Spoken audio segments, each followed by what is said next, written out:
Kilid sa City Hall sa General Santos City, gihimo ang programang Kadiwa sa katapusan ng tuig 2024 kung asa nagtapok ang makatawhan aron makapalit og baratong bugas. Ni dagsa ang daghang mamalitay gikan sa managlahing barangay sa syudad aron makapalit sa baratong tinda sa Kadiwa program.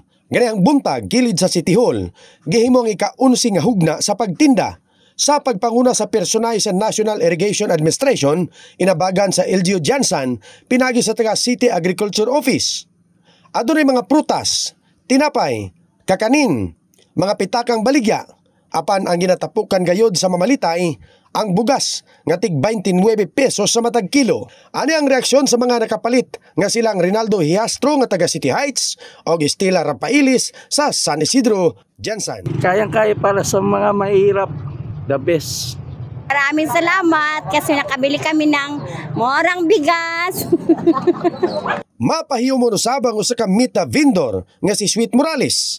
Nga usa siya sa naimbitahan sa taga DTI aron makatinda sa Kadiwa program. Every kaning product sama ani isa lang gyud ang pwede mamaligya, and the required pod na barato gid dapat ang imuhang ibaligya. Kaluyan pod baya daghan pod ang mamalit, daghan pod ang mo-avail. Gipasabot usab sa coordinator nga si Joel Mascardo ang hanay sa programa og kon ngano nga katapos na karong tuiga. Wala ko magkuhan sa detail sa bag.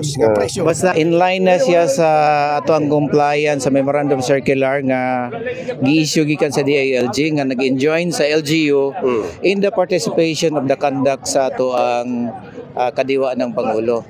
Sa bugas mo kabat sa siyam kagatos ka sako sa tig 10 kilos og duha kagatos ka sako sa tig 25 kilos nga bugas ang nabaligya. In the heart of changing lives, kini si Fer Jason sa 89.5 Brigada News FM Jansan, The Music News Authority.